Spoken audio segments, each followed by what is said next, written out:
다 같이 말씀 보시겠습니다. 오늘 주신 하나님의 말씀은 사무엘하 15장 24절부터 37절까지 말씀입니다. 사무엘하 15장 24절부터 37절까지의 말씀, 우리 한 목소리로 합독하시겠습니다. 보라, 사독과 그와 함께한 모든 레위 사람도 하나님의 언약궤를 메어다가 하나님의 궤를 내려놓고 아비아달도 올라와서 모든 백성이 성에서 나오기를 기다리도다. 왕이 사독에게 이르되, 보라, 하나님의 궤를 성읍으로 도로 메어가라. 만일 내가 여호와 앞에서 은혜를 입으면 도로 나를 인도하사 내게 그 궤와 그 계신 데를 보이시리라. 그러나 그가 이와 같이 말씀하시기를, 내가 너를 기뻐하지 아니한다 하시면 종이 여기 있사오니 선이 여기시는 대로 내게 행하시옵소서 하리라. 왕이 또 제사장 사독에게 이르되, 내가 선견자가 아니라 너는 너의 두 아들 곧 내 아들 아히마아스와 아비아달의 아들 요나단을 데리고 평안히 성읍으로 돌아가라. 너희에게서 내게 알리는 소식이 올 때까지 내가 광야 나루터에서 기다리리라 하니라. 사독과 아비아달이 하나님의 궤를 예루살렘으로 도로 메어다 놓고 거기 머물러 있으니라. 다윗이 감람산 길로 올라갈 때에 그의 머리를 그가 가리고 맨발로 울며 가고 그와 함께 가는 모든 백성들도 각각 자기의 머리를 가리고 울며 올라가니라. 어떤 사람이 다윗에게 알리되, 압살롬과 함께 모반한 자들 가운데 아히도벨이 있나이다 하니, 다윗이 이르되, 여호와여 원하옵건대 아히도벨의 모략을 어리석게 하옵소서 하니라. 다윗이 하나님을 경배하는 마루턱에 이를 때에 아렉 사람 후세가 옷을 찢고 흙을 머리에 덮어쓰고 다윗을 맞으러 온지라.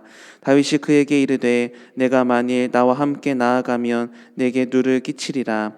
그러나 내가 만일 성읍으로 돌아가서 압살롬에게 말하기를, 왕이여, 내가 왕의 종이니이다. 전에는 내가 왕의 아버지의 종이었더니 이제는 내가 왕의 종이니이다 하면 내가 나를 위하여 아히도벨의 모략을 패하게 하리라. 사독과 아비아달 두 제사장이 너와 함께 거기 있지 아니하냐? 내가 왕의 궁중에서 무엇을 듣든지 사독과 아비아달 두 제사장에게 알리라. 그들의 두 아들 곧 사독의 아히마아스와 아비아달의 요나단이 그들과 함께 거기 있나니 너희가 듣는 모든 것을 그들 편에 내게 소식을 알릴지니라 하는지라. 다윗의 친구 후세가 곧 성읍으로 들어가고 압살롬도 예루살렘으로 들어갔더라. 아멘. 우리가 삶을 살다 보면 내게 있어 가장 소중했던 것들을 크게 신경 쓰지 않고 살고 있다가 가끔씩 어떠한 사건을 만나고서는 그것이 참 소중했었구나 라는 것을 새삼 느끼게 되는 때가 있습니다. 주로 고난이 찾아올 때 우리는 소중한 것을 더 감사하게 느끼게 되죠. 예를 들면 건강이 좋았을 때는 내 건강에 대해서 크게 신경을 쓰지 않고 있다가 건강에 이상이 생겨서 병원을 가게 될 때 내가 건강했을 때가 참 복이었구나 이렇게 깨닫게 되는 것, 그런 것들을 얘기하고 있습니다. 이렇듯 하나님께서 사람에게 우여곡절이 있는 인생, 우리가 막 모든 일이 잘 될 때가 있다면 때로는 잘 되지 않을 때도 우리에게 허락하여 주신 이유는 내가 가장 소중했던 것들을 새삼 다시 느끼면서 내게 모든 상황과 환경들을 베풀어 주신 하나님께 감사하라고 주신 시간들임을 우리는 깨달아야 합니다. 또 하나, 우리가 인생을 살아가며 기억해야 하는 것은 우리의 인생이 막 술술 풀릴 때에도 하나님께서는 함께하고 계시는데, 우리의 인생이 막 엉킨 실타래처럼 꼬여도 하나님은 여전히 우리와 함께하고 계신다는 것을 인지해야만 합니다. 즉, 우리의 인생은 성공과 실패라는 결과와는 상관없이 내 삶에 하나님의 일하심이 있다라는 것입니다. 그러므로 때로 고난이 찾아올 때 우리는 그 고난을 벗어나는 것에 목적을 두는 것이 아니라 고난 가운데에서 하나님을 바라보고 고난 가운데에서 하나님이 지금 나에게 무엇을 원하시는지 그것을 깨달으며 고난 가운데서 하나님의 인도하심을 기다리고 구하기도 하고, 무엇보다 고난 가운데에서 회개하는 마음으로 하나님께 마음을 돌이키는 것을 우리는 삶의 목적으로 두어야만 합니다. 최근에는 새벽 시간을 통해서 계속해서 다윗의 이야기들을 살펴보고 있는데요. 안타깝게도 다윗은 밧세바 사건 이후로 영적으로 내리막길을 계속해서 걷게 돼요. 그리고 영적으로 곤두박질 치는 다윗의 삶에는 하나님께서 그동안 베풀어 주셨던 승승장구의 삶은 이제 추억이 되어버렸고, 밧세바 사건 이후로 다윗의 삶은 계속해서 곤란해지며 위험한 상황들이 연출되는 것을 볼 수 있게 됩니다. 그 중에서도 오늘 본문이 있는 사무엘하 15장은 어떻게 보면 다윗의 입장에서 가장 슬픈 고난을 당하게 되는 장면이라고 할 수 있어요. 그것은 무엇이냐? 바로 다윗의 아들 압살롬이 다윗을 대적하여 쿠데타를 일으켰고, 다윗은 아들과의 싸움을 할 수 없기 때문에 예루살렘 성을 떠나서 피난길에 오르는 장면이 나오고 있기 때문입니다. 다윗의 신세는 참으로 처참했습니다.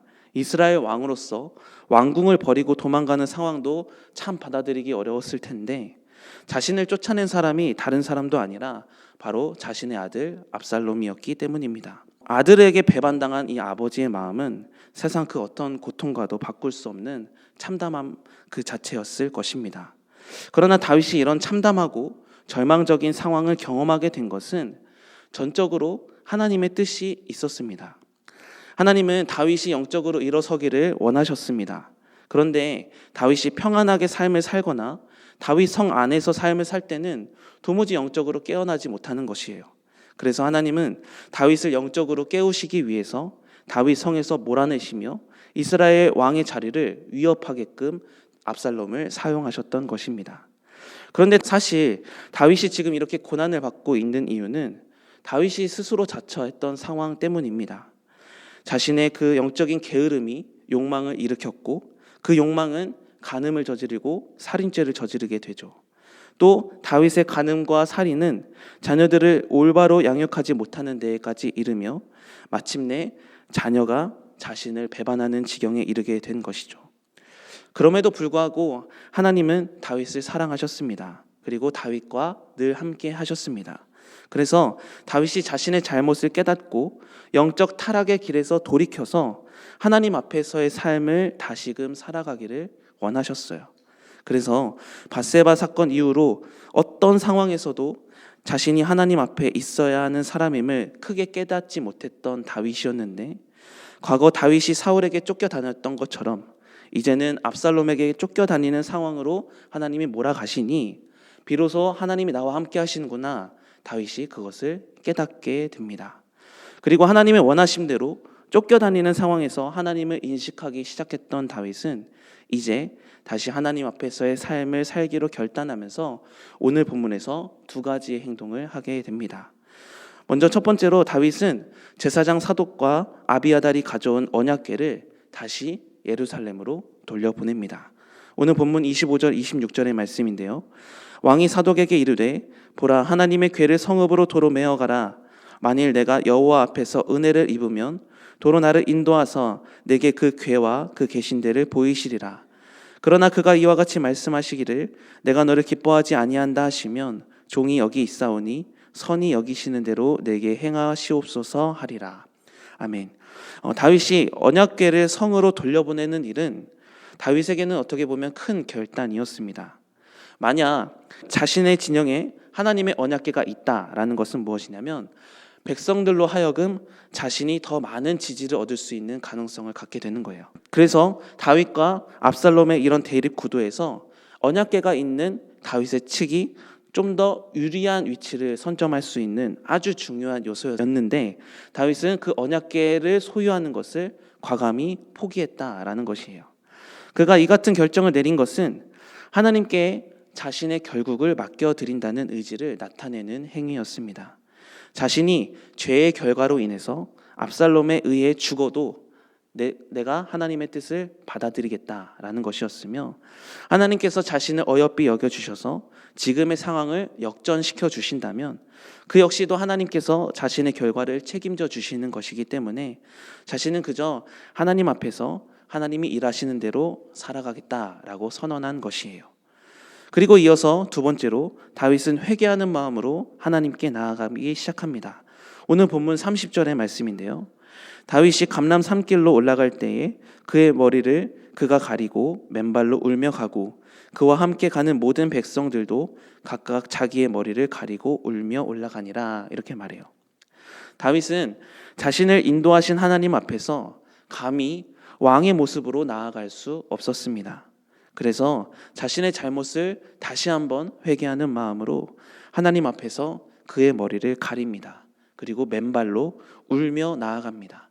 하나님의 도우심을 구하는 겸손한 자세, 낮은 자세로 하나님께 나아가게 되었죠. 하나님은 이러한 다윗의 행동을 기뻐 받으셨습니다. 다윗이 하나님을 인식하기 시작하자 하나님께서는 비로소 다윗을 일으켜 주셨습니다. 그래서 이후에 다윗은 비록 압살롬이라는 자식을 잃게 되는 아픔을 겪지만 다시 왕권을 회복하게 되고 예루살렘으로 돌아가서 이스라엘을 다시 통치할 수 있게 되었습니다. 사랑하는 성도 여러분, 우리 인생에 생사화복, 희노애락이 존재하는 이유는 하나님 앞에서의 나를 항상 기억하고 하나님을 인식하며 살라는 하나님의 사인인 줄 믿으시기 바랍니다. 그리고 하나님은 우리가 하나님을 인식할 수 있도록 기회를 계속해서 주시는 분이십니다. 죄로 인해서 하나님과 여러분의 사이가 멀어져 있다면 그 사이를 다시 회복하시기 위해서 때로는 고난과 시험으로 우리를 깨닫게 하여 주십니다. 또한 하나님을 붙들며 살기를 힘쓰고 있다면 하나님의 살아계심을 계속 보여주시기 위해 물질의 복으로 또 자녀의 복으로 인생에게 행하시는 기적으로 우리에게 계시하여 주시는 줄 믿습니다. 그러므로 늘 하나님 앞에서의 삶을 인식하며 살아가는 우리가 되기를 소망합니다. 인생의 성공과 실패를 논하는 우리가 아니라 인생의 성공과 실패 앞에서 우리와 함께 하시는 하나님을 기억하고 하나님의 원하심을 발견하며 하나님 앞에서의 삶을 살아가는 우리가 되기를 소망합니다. 이러한 삶을 살아갈 때 세상에서는 우리의 삶이 실패같이 보여도 하나님 앞에서는 충성된 인생, 복된 인생, 성공한 인생이 되는 줄 믿습니다. 바라기는 우리의 삶을 이끄시며 우리의 삶이 당신께 향하기를 원하시는 하나님의 사인을 우리 삶에서 잘 받아들여서 잘 인식하여서 하나님을 기쁘시게 하는 삶을 모두 다 살아내는 여러분의 삶이 되시기를 주님의 이름으로 축복합니다. 기도하시겠습니다. 사랑의 주님, 감사드립니다. 연약한 우리를 사랑하여 주셔서 지금까지의 삶을 살아갈 수 있도록 인도하여 주시니 감사드립니다. 인생의 성공과 실패 앞에서 하나님의 원하심을 깨닫지 못하는 어리석은 인생이 되지 않기를 원합니다.